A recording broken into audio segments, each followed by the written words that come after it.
Olá, estamos de volta com o podcast Conexão Saber. Nós hoje temos um assunto interessantíssimo, moderno.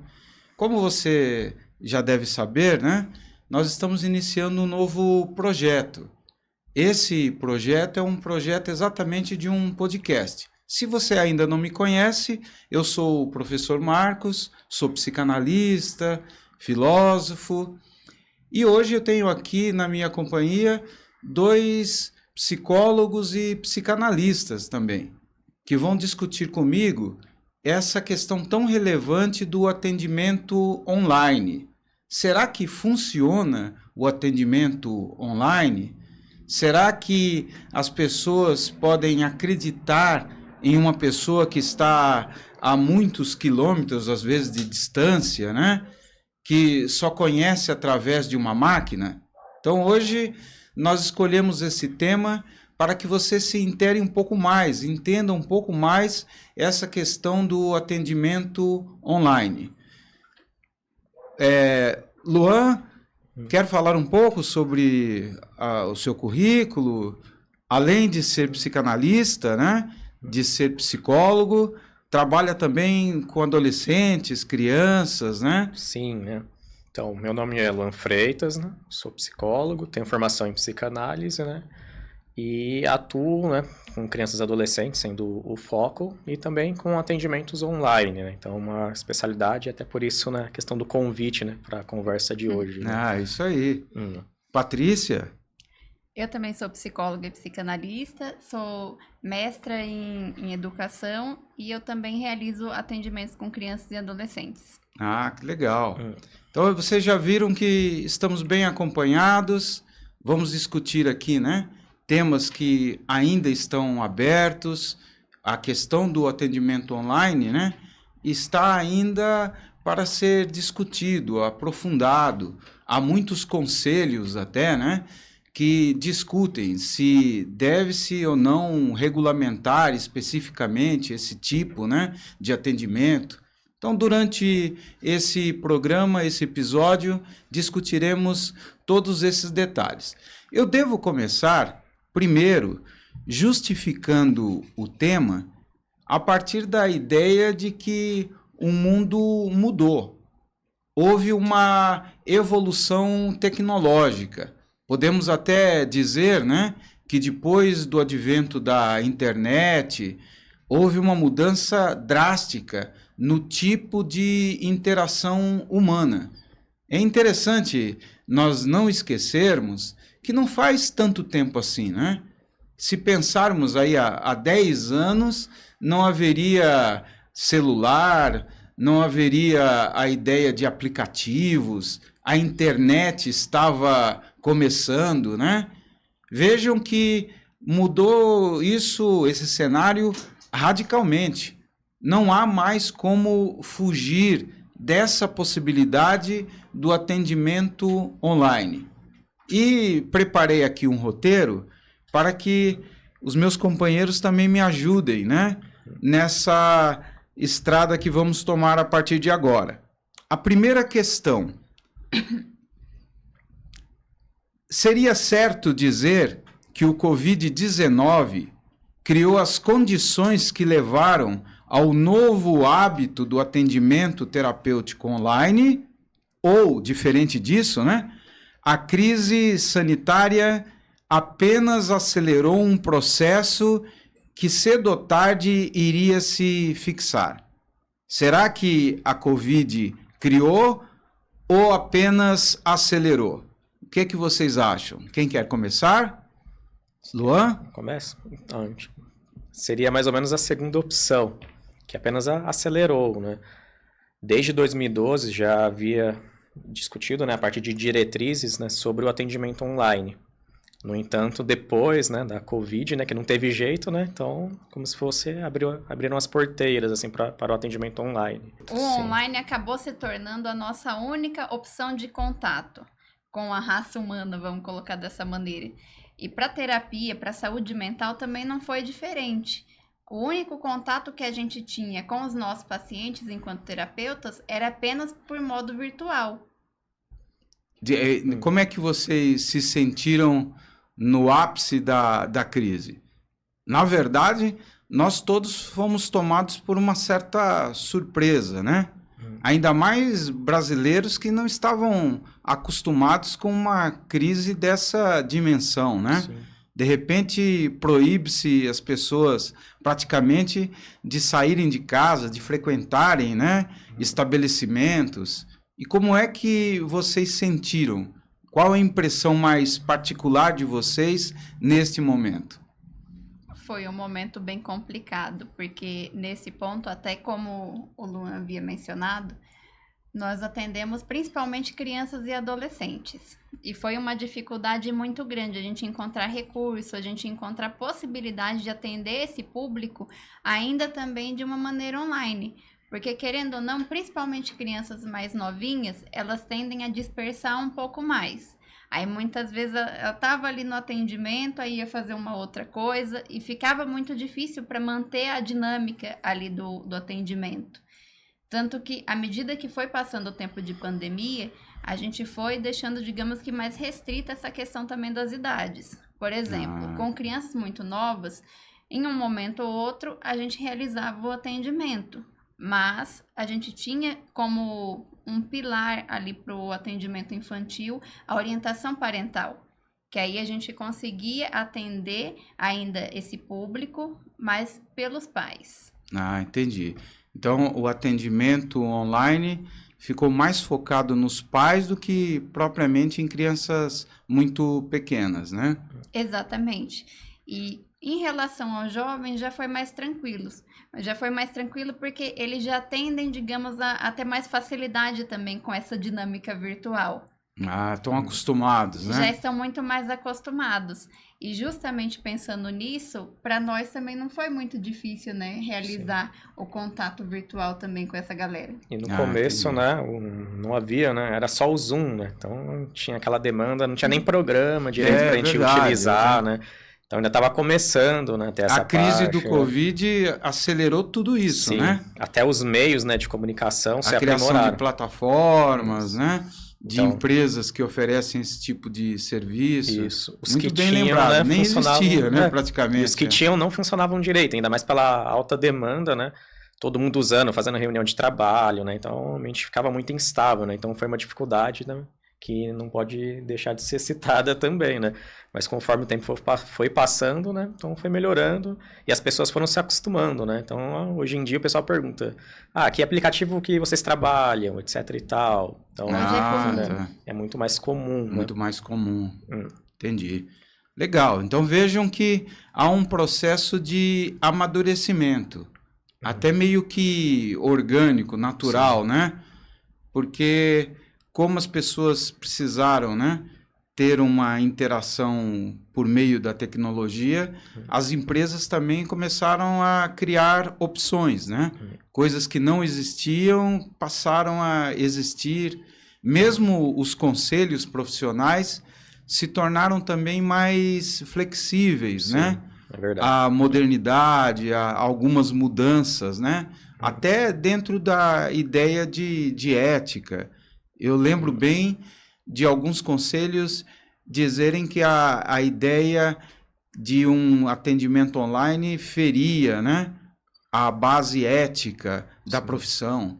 Com o tempo eles deixaram de falar isso, né? Ainda mais a questão de psicólogos, terapeutas. Se não por essa opção, simplesmente não há como atender certos pacientes, sim, né? Até porque a demanda, né, praticamente triplicou, né, em relação, né, nos atendimentos, né? Teve a pandemia, né? Então, se eles não tivessem nenhuma medida, né, ia ser praticamente impossível, né, de dar esse suporte, né, adequado, né, para a população nesse momento tão delicado, né, que todos vivenciamos. Né?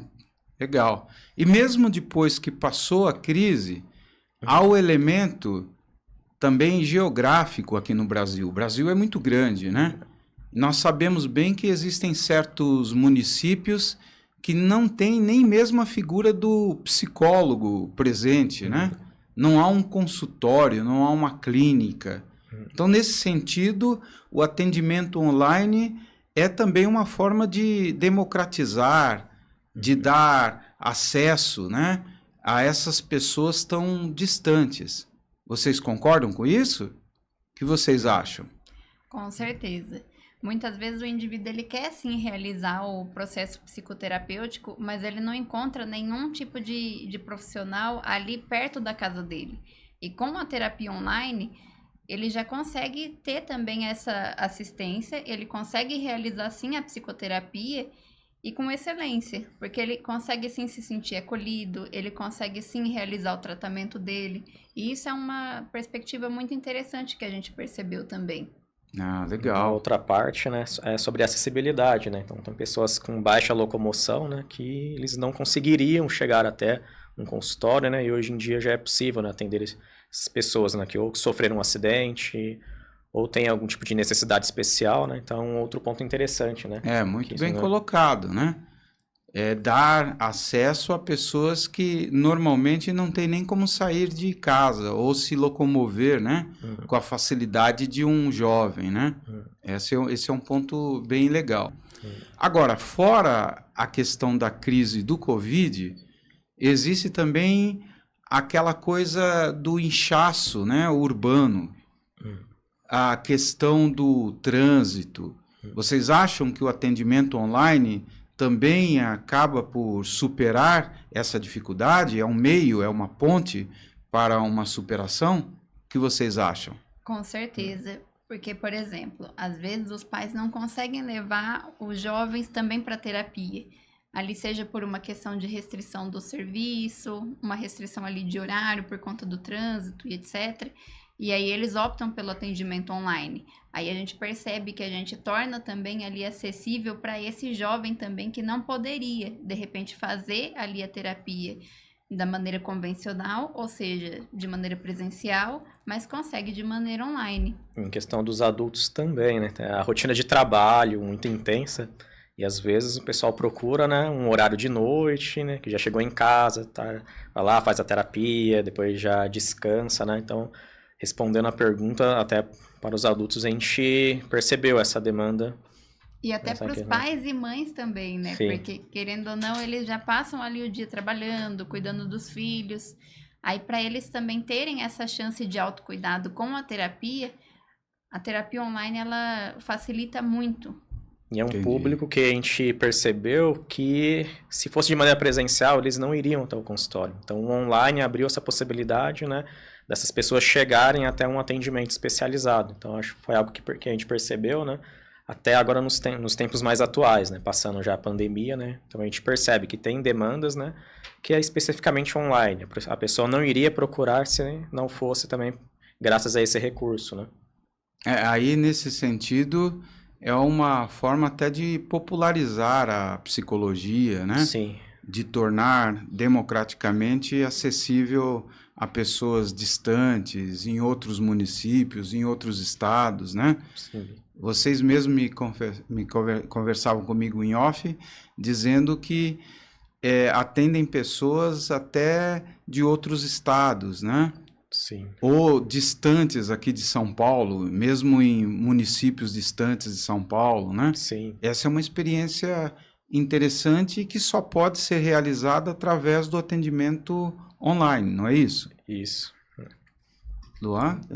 Então, sobre essa parte dos atendimentos, então, realmente é o limite, porque a gente atende pessoas do interior, de outros estados, né, Pernambuco, então... Poxa, E além de outros países também, então, realmente as possibilidades do atendimento online são realmente enormes. São muito depois eu vou vastas. até falar sobre essa coisa do atendimento em outros países, né? Também é uma coisa nova, Sim. né? Como há 10, 15 anos, como é que iríamos pensar nisso, né? Em atender uma pessoa lá na Holanda, atender uma pessoa nos Estados Unidos, na Finlândia, né? Sim. Então é interessantíssimo. E isso dá suporte a comunidades de brasileiros que estão espalhados no mundo inteiro, né? Sim. E Depois outra- eu vou falar mais especificamente sobre essa questão, né? Sim, Dos brasileiros espalhados pelo mundo, mas o que você colocou é a pura realidade. E um exemplo Como é que você bacana, né? entraria em contato com uma pessoa em Pernambuco, Sim. né? Um exemplo bacana é até um paciente, né, que a gente começa atendendo, né, de maneira presencial, e por algum motivo ele tem que se mudar para um outro estado, né? Então, às vezes os pais, né, ou até a pessoa, ela acaba optando por manter essa conexão profissional de maneira online. Para isso não aí. perder o vínculo, porque o vínculo já se constituiu de uma maneira tão intensa que aí quando o indivíduo ele muda para um outro estado, para um outro país, ele ainda quer continuar com o mesmo terapeuta. E a possibilidade da terapia online oferece também, né? Legal. É até o caso aqui de um paciente da Val, que está aqui nos bastidores, né? Mas tem um paciente que está mudando para a Austrália e não quer perder o contato com a sua terapeuta, né? E já fizeram todo o arranjo para o atendimento online. Então vejam como esse novo braço é um braço importante, né? Para se popularizar a terapia, né? Nesse sentido. É verdade. Quer comentar alguma coisa, Patrícia? Não? Então vamos à segunda questão, que ela está relacionada, né, com essa primeira também, que é no mundo onde a máquina converteu-se num recurso psicoterápico, quais os limites éticos da utilização dessa nova ferramenta? Antes de vocês falarem, eu gostaria de dizer que há um mal-entendido. Algumas pessoas dizem, mas o psicólogo, o psicanalista, eles estudaram para trabalhar com gente, com pessoas e vão interagir com máquinas. Na verdade, continuam a interagir com pessoas, através, né, por meio de um recurso novo que é o recurso tecnológico. Mas a relação não deixa de ser humana. É importante se frisar isso, né? Mas eu gostaria que vocês entrassem nesses meandros da questão ética, né? Como é que os pacientes podem se sentir seguros, tranquilos, né? Sendo que estão sendo atendidos por uma pessoa distante. Luan, quer falar sobre isso? Sim. Então, não é porque o atendimento é online que também é tudo liberado, né? Então, estuda até o conselho informa, né, que independente, né, da modalidade presencial online, tem que ter um espaço reservado, tanto para o profissional quanto também para o paciente na casa, que não tenham barulhos, né, tem que respeitar ainda as mesmas regras de sigilo. Então, isso tudo é muito importante, isso tudo não muda.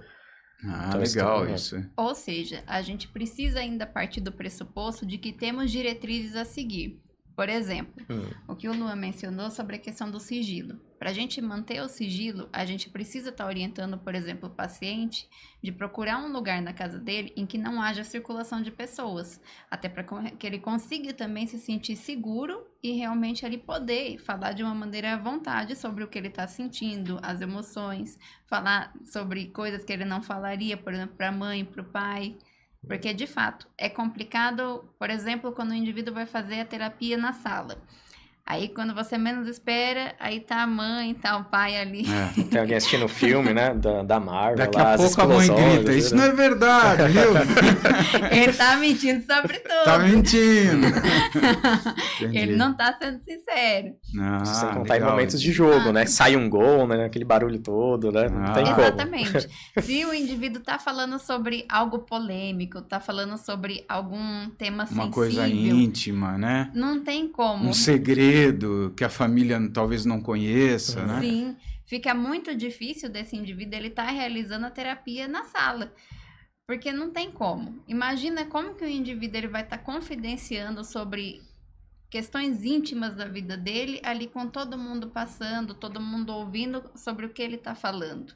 É muito difícil. Por isso que é importante esse tipo de diretriz também ser seguida. Entendi. E existem até aplicativos, né? Para evitar invasão de hacker, para evitar algum tipo de vazamento de informação, né? Sim, Ou seja, é importante também os computadores usados, né? Terem certo tipo de defesa, né? Sim. Contra esse tipo de vazamento, né? Sim. Aí, nesse sentido, o psicólogo, ele também precisa garantir o sigilo da mesma maneira que ele garantiria o sigilo de maneira presencial. Por exemplo, aí o Luan já pode falar até um pouco melhor, né? Que ele já manja mais sobre essas questões. Então, é interessante o profissional ter um antivírus, né, o mínimo, né, no computador, né, proteger também os dados, né, e inclusive até de prontuários, né, isso acho que até está na diretriz, né, sobre essa proteção mesmo virtual. Então, Entendi. é uma coisa que já é comentada, né, e é importante. estabelecida pelo conselho. Já é estabelecida. Então, o profissional ele tem que deixar um local dentro do computador dele já só com essas informações, não pode misturar com questões pessoais, tem que garantir que o computador dele está atualizado, tem um bom antivírus, né?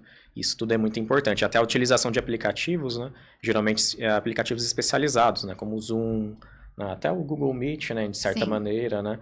Mas hoje em dia é importante, né, frisar que tem muitas opções, né? Então é o que não falta, né? A pessoa até comparar, né?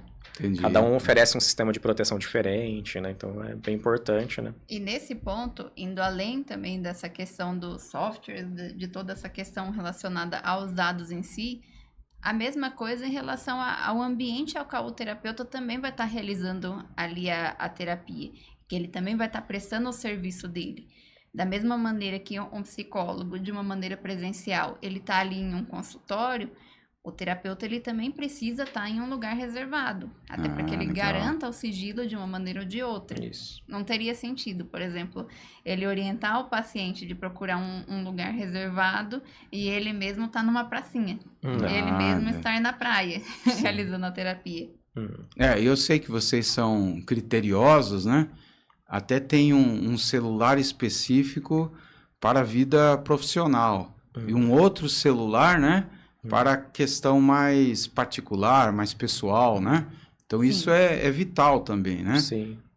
Ter uma espécie de importância maior de proteger também os recursos, os aparelhos, né? Que vocês utilizam profissionalmente. Sim. Não deixar que qualquer pessoa tenha acesso àquelas informações, né? Sim. Com certeza.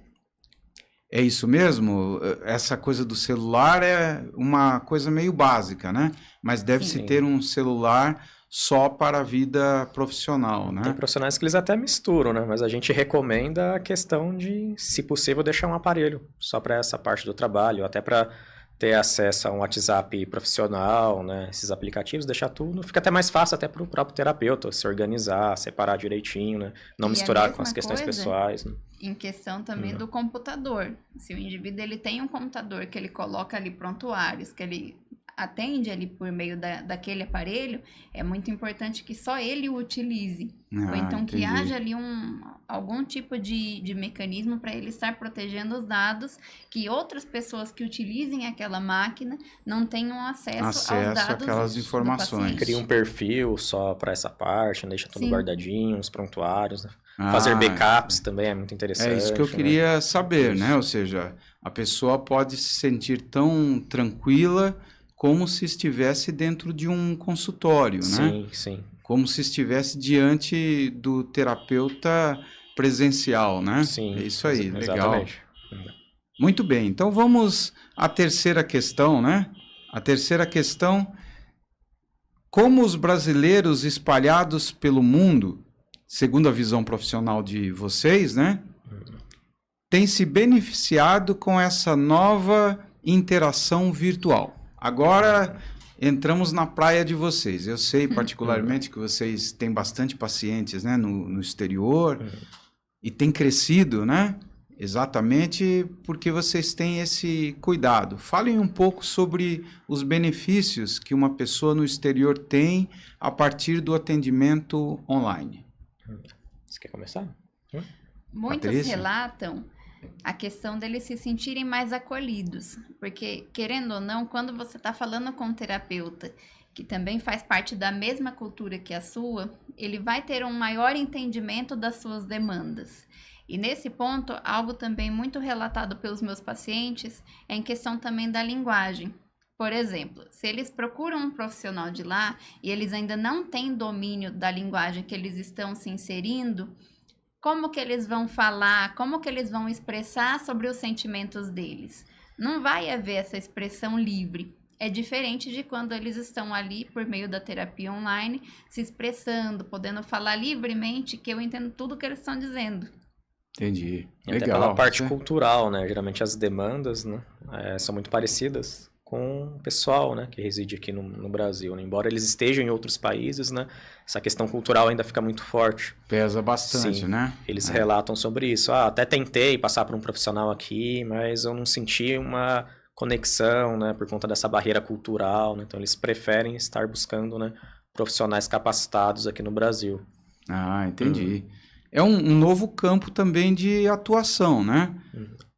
Nesse sentido, né, profissional, é um campo que se abre também a psicólogos, terapeutas, né? Sim. Atender pessoas em outros países. E acredito que o elemento principal é esse elemento cultural. Mesmo distante, conversando com um terapeuta brasileiro, o indivíduo se sente em casa, né? Recorda um pouco da sua cultura. Até a questão colocada pela Patrícia, a língua, né? Ele inserido em um outro país não tem a mesma facilidade, talvez demore alguns meses ou mesmo anos, né, para que tenha uma facilidade, uma fluência. No caso de estar conversando com uma pessoa, né, da língua materna, isso facilita bastante, né? Até no sentido propriamente psíquico, a pessoa se sente acolhida, né? Ouvindo e sendo ouvido em sua língua original, né? Acha que tem sentido isso, Patrícia? Com certeza, porque nesse sentido, as pessoas se sentem acolhidas quando elas podem verbalizar tudo o que elas estão sentindo. E muitas vezes, o que os pacientes relatam é que quando eles vão passar com um terapeuta ali daquele país que eles estão se inserindo, eles não sentem esse grau de conexão. É muito mais fácil você se conectar com uma pessoa quando você se sente entendido. Porque aí a questão principal que muitos relatam é que eles ficam o tempo inteiro se perguntando, mas será que a minha pronúncia está de uma maneira correta? Será que eu estou falando exatamente o que eu estou querendo dizer? Será que eu estou passando a mensagem que eu quero? Tem até nuances, né? Da língua, uma palavra que de repente só tem naquela língua. Sim, Fala-se muito da palavra saudade, Sim. que é uma palavra tipicamente portuguesa, né? Exatamente, e muda todo o sentido que você quer passar. Saudade, por exemplo, não existe em muitas outras línguas. A palavra saudade, o nosso português, modéstia à parte, é maravilhoso. Sim, né? Às vezes já é difícil na língua materna o paciente conseguir se expressar, né? Às vezes uma angústia tão grande, né? Imagine sem essa parte da fluência. É legal difícil, isso, né? Imagina o indivíduo ali pensando, nossa, será que eu estou pronunciando da maneira correta? Será que eu estou realmente me fazendo claro? As palavras são roupas para os sentimentos, né? E se você ainda não controla, né, toda a base, né, verbal de um grupo social, né, a gramática, isso fica mais complicado, né? Não deve ser fácil. Aí os elementos psíquicos de depressão podem até se vincular a essa falta de adaptação, né? Sim. O indivíduo pode simplesmente estar deprimido ou piorar estados depressivos porque não consegue se comunicar direito, né? Sim. Vocês acham que faz sentido isso? Sim. Com certeza.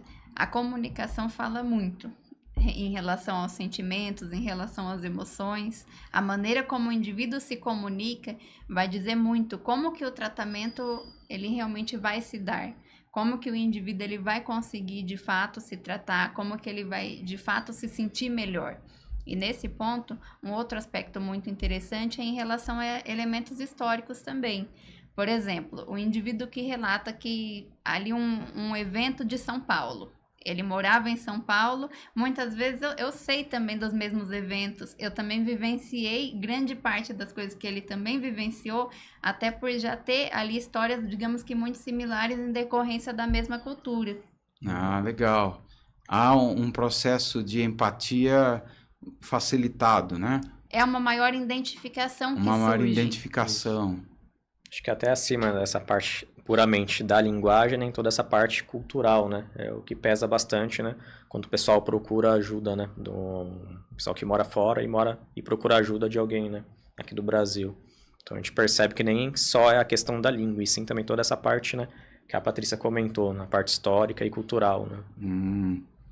Eu atendi um rapaz, né, em uma região da Europa, e ele, por causa dessas diferenças culturais, ficou cada vez mais enclausurado, mais preso no apartamento, né?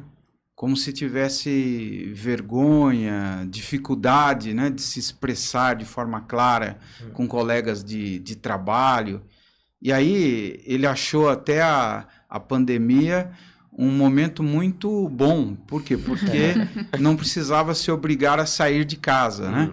Mas isso acabou trazendo transtornos, né, psíquicos e também físicos muito sérios, né? Sim. E o fato dele conversar comigo era um alento, era uma forma, né, dele voltar a ter uma conexão humana. Então esse é um elemento, acredito ser muito importante, né, para esses brasileiros espalhados aí pelo mundo, né? Sim, essa parte da adaptação uma procura muito frequente.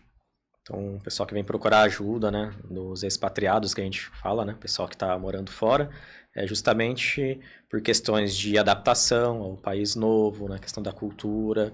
Tem a parte também da saudade, né, que é muito importante. Eles relatam muita saudade, questão de depressão, né, sobre essa parte.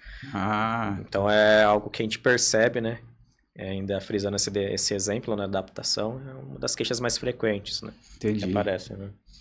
Tem até uma das nossas participantes aqui, né, do projeto Conexão Saber, que atende pessoas no Japão, uma pequena comunidade de brasileiros no Japão, né? Porque parece que não, mas a adaptação não é uma coisa fácil, né?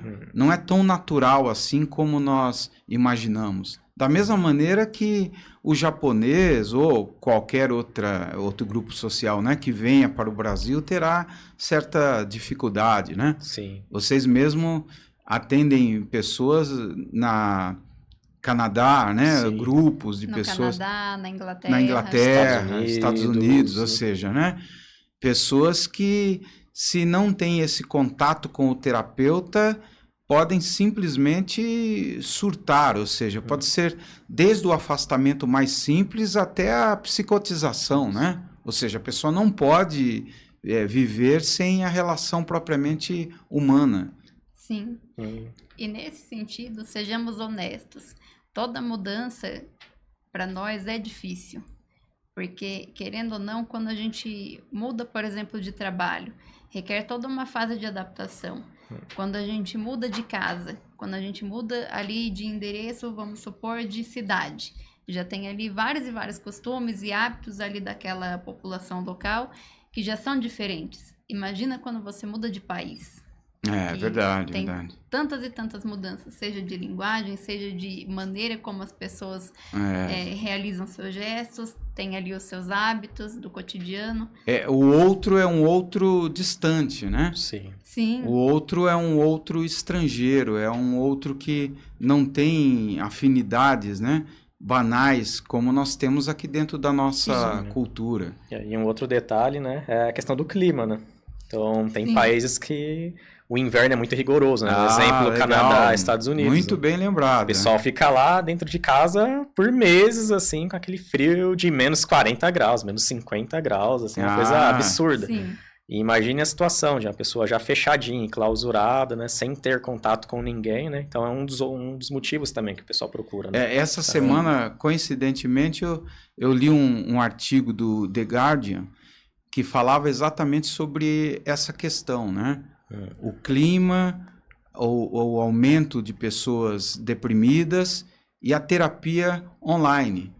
Eles até estavam usando como exemplo um caso de estudo na Finlândia. Né? O Estado, o próprio Estado, passa a fomentar esse tipo de atendimento online. E aí o que se descobriu é que era tão eficaz, eles fizeram aí, né, uma análise quantitativa, era tão eficaz como nos casos de tratamento presencial, né? Sim. Então isso foi muito importante. Eu lembro que se fala no artigo que a partir disso o tratamento online se generalizou, se transformou em algo universal naquele país, né? Sim. E aí no Brasil a gente espera que nós cheguemos a isso, né? Sim, é verdade. Você ia Sim. comentar algo, Patrícia? Então, sobre essa questão do clima, eu me recordo até que uma paciente, ela disse sobre a Inglaterra, que lá era tudo muito cinza. E aqui no Brasil ela sentia muita falta, porque aqui tudo tem muito mais cor. Ela disse que aqui, até pelo fato de ser um país tropical, é como se tudo fosse mais alegre. E quando ela chegou lá, um dos motivos pelo qual ela teve muita dificuldade na fase de adaptação foi ela se adaptar, de fato, a essa questão do clima, de ver tudo muito cinzento. Interessante, né? São coisas pequenas, mas que psiquicamente têm uma repercussão imensa, né? Sim. É por isso que se diz que em alguns desses países o índice de suicídio é grande, né? De pessoas deprimidas. É fato que essas mudanças podem ter uma repercussão muito negativa em algumas pessoas, né? Daí elas terem agora a possibilidade de encontrar um terapeuta, um psicólogo, né? Do seu mesmo grupo social online. É uma ótima possibilidade, né? Com certeza. Coisa que não existiria há 10, 20 anos. Sim. Legal isso. Infelizmente, nós já estamos chegando ao fim, então por isso nós temos que falar aqui sobre a última questão. Qual a última questão? Essa daqui.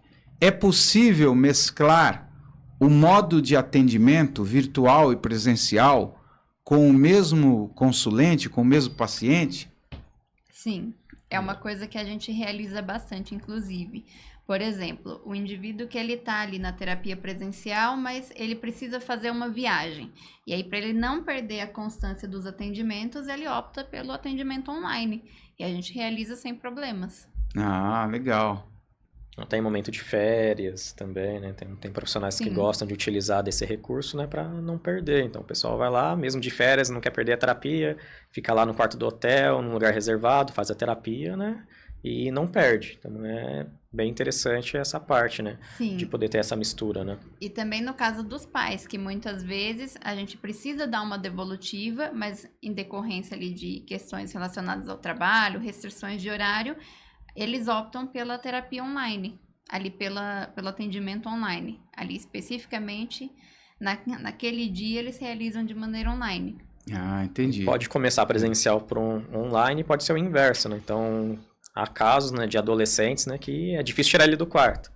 Então, uma solução é começar a terapia online até ele progredir até o presencial. Porque se não fosse isso, o pai ia ter que arrastar o adolescente até lá, até o consultório e... Ele já chegaria já fechado, né? Com muita resistência. Muita resistência. Então, tem casos, né, que a gente começa o trabalho online, né, depois vai presencial...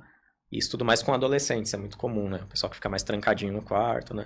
E para isso também é interessante a gente entrar na linguagem do jovem, né? Utilizar o Discord da vida, né? Que são aqueles aplicativos mais modernos, né? Que o pessoal, que a juventude aí conversa, né? Então é bom você estar por dentro, né? E depois trazer ele pro consultório, né? Ah, legal. O Luan é super atualizado, né? Até por ser muito jovem, né? Eu percebo a afinidade que os adolescentes têm com ele, desenvolvem com ele, né? Isso sim. É bem legal. É bem importante. Né? A Patrícia também, né? A Patrícia também tem muito sucesso aí com as crianças, né? Adolescentes, né? E aí dá para mesclar, então, né? Sim, e até do presencial online, uma sessão ou outra, né? Como a Patrícia comentou, né? Hoje em dia, né? É muito dinâmico, né? Então, se fosse seguir a risca, né? Se fosse presencial ou nada, ou ia ter muitas faltas, ou não ia ter a aderência esperada, né? Para o processo de terapia, né? E o que a gente sempre frisa, né? Que é a parte interessante, é a questão da constância, né? Para a questão da evolução, né? De cada caso. E o atendimento online ajudou, né? Realmente a gente manter um pouco mais essa parte, né? Da constância. Sim, né? E o importante é sempre estar buscando adaptações. Seja você... Por exemplo, colocar um jogo ali, um jogo virtual, né? Como você realiza bastante, né, Luan? Sim. Com jovens, a gente adaptar também um recurso que a gente já usaria em consultório, também ali para terapia online. Por exemplo, algo que eu gosto muito de fazer é ler também junto com as crianças. Aí eu coloco ali o livro ali para criança, né, as figuras, e vou ali dizendo ali, falando sobre as falas dos personagens, vou lendo junto com a criança. E tem que dado legal. bastante certo. De fato, existe aí uma mescla, né? Você pode atender online e esse online, quando a pessoa te conhece, facilita bastante também a interação. Sim. Mesmo à distância, a pessoa já te conhece, né? Você já teve contato, e esse contato mais afetivo facilita tanto a terapia presencial como também online, né? E hoje em dia, né, essa questão dos recursos, né, que a gente utiliza na terapia, né, muitos migraram também para online. Então, tem situações que a gente pode ter recursos específicos, de acordo com cada demanda, voltados já para o atendimento online. Tem livros já que falam especificamente de técnicas para o atendimento online, né, seja com crianças e adolescentes ou com adultos, né? Então, já teve um avanço até nesse ponto. Então, o pessoal que quer realmente se especializar no atendimento online, no caso dos profissionais, ou o pessoal que quer realmente fazer uma consulta online, pode ficar tranquilo, né, que tem até material específico para isso, tanto recursos ou até técnicas, né? Isso é bem importante frisar. Porque né? nesse ponto, a criança também pode estar pedindo ali para os pais, e até o próprio terapeuta pode já estar conversando diretamente com os pais da criança para impressão também de certos recursos, que aí ela pode estar fazendo ali junto com um terapeuta em sessão. Entendi. Legal. E esse material ainda não é muito abundante, né? Essa coisa de livros que falam sobre o atendimento online, especificidade, está começando. Sim, é um começo, já tem alguns, né? Mas realmente não chegou no nível, né? No caso das técnicas do atendimento presencial. Mas são livros bem interessantes e que ajudam. E como a Patrícia disse, tem recursos que você aplicaria de maneira presencial, você consegue adaptar para o online. Também acho que é interessante, né? Material não falta, né? Você vai transformando ali o espaço de uma maneira muito rica, à medida que você também é muito criativo. Você precisa utilizar também a criatividade ao seu favor. Por exemplo, em relação a esse ponto das histórias. Além de levar um livro, eu também levo dedoches, alguns bonequinhos também para estar encenando ali junto com a criança. Aí deixa a sessão mais divertida. Vocês já me falaram, né, de famílias terapêuticas, né? Exatamente. Bonequinhos. E legal isso tudo, né? Deixando a sessão mais rica, você consegue prender a atenção da criança e fazer também ela projetar em meio à sessão da mesma maneira que você faria de uma maneira presencial. É claro que tem ali algumas questões pertinentes da idade. A gente recomenda ali as sessões online para crianças ali de uns 7 para cima. Entendi. De 4, 5 anos a gente já acha ainda muito pequeno. Até porque ainda não tem a parte da linguagem, né? Tão estabelecida, né? Aí já fica um tanto mais difícil porque a criança ela já tem um nível de dispersão muito maior. Mas você falando de 7, 8 anos, 10, você já consegue realizar de uma maneira mais tranquila. E uma outra coisa interessante, né, é a parte do celular e do computador, né? Se você quer entender a mente do jovem hoje em dia, não tem como você não olhar um pouquinho para o que ele acessa na internet, no celular. E quando está em um atendimento online, você pode até fazer um ganchinho, né? E aí, o que você faz no computador? Mostra aí o joguinho que você joga, tudo. Então, já é toda que entra naquele universo do jovem, né? Sim, com muito crianças fácil, mais velhas, você já consegue também, já tá puxando mais para esse lado. Do que ela vai mexer, do que ela vai fazer ali também no computador. Que é, de fato, né, uma tendência das crianças mais velhas também estarem fazendo uso. Legal. Essa semana, né, eu até pesquisei alguns artigos que falavam sobre essa coisa de atendimento online. Eu achei muito pouco. Livros mesmo ainda são muito escassos, né? Aí cabe até uma sugestão. Vocês, a Patrícia que pensa já num doutorado, o Luan que começa agora já o mestrado, né? Já pode pensar, de repente, em fazer alguma coisa dentro dessa área, né? Eu vi uma única tese da Cláudia Catão. É uma pessoa da Universidade de São Paulo, da USP, né? Que defendeu a tese Eficácia das psicoterapias breves e psicodinâmicas pela internet. Né? Muito bacana. Interessante. Poderia até se transformar isso num livro, né? Eu espero que ela publique, né, como um livro. Mas vocês também estão dentro dessa nova onda, né? Podem, de repente, escrever um pouco mais metodicamente, organizar, até para outros profissionais se beneficiarem, né? Eu já até sugeri para a Patrícia e para o Luan escreverem um pouco sobre a questão das famílias terapêuticas, dos DDoSes, né? Seria um ótimo tema também, né? Com certeza. Para terapeutas que querem se especializar dentro dessa área, né? Aceitam a sugestão? Sim, é uma ótima ideia. A gente vai deixar anotado. Opa, tá certo. Tá bom, gente. Eu agradeço, então, a presença de vocês. O bate-papo foi maravilhoso, né? Como sempre. Espero que vocês voltem em breve. Logo, logo escolheremos outro tema e vocês voltarão a debater aqui conosco, né? Certo.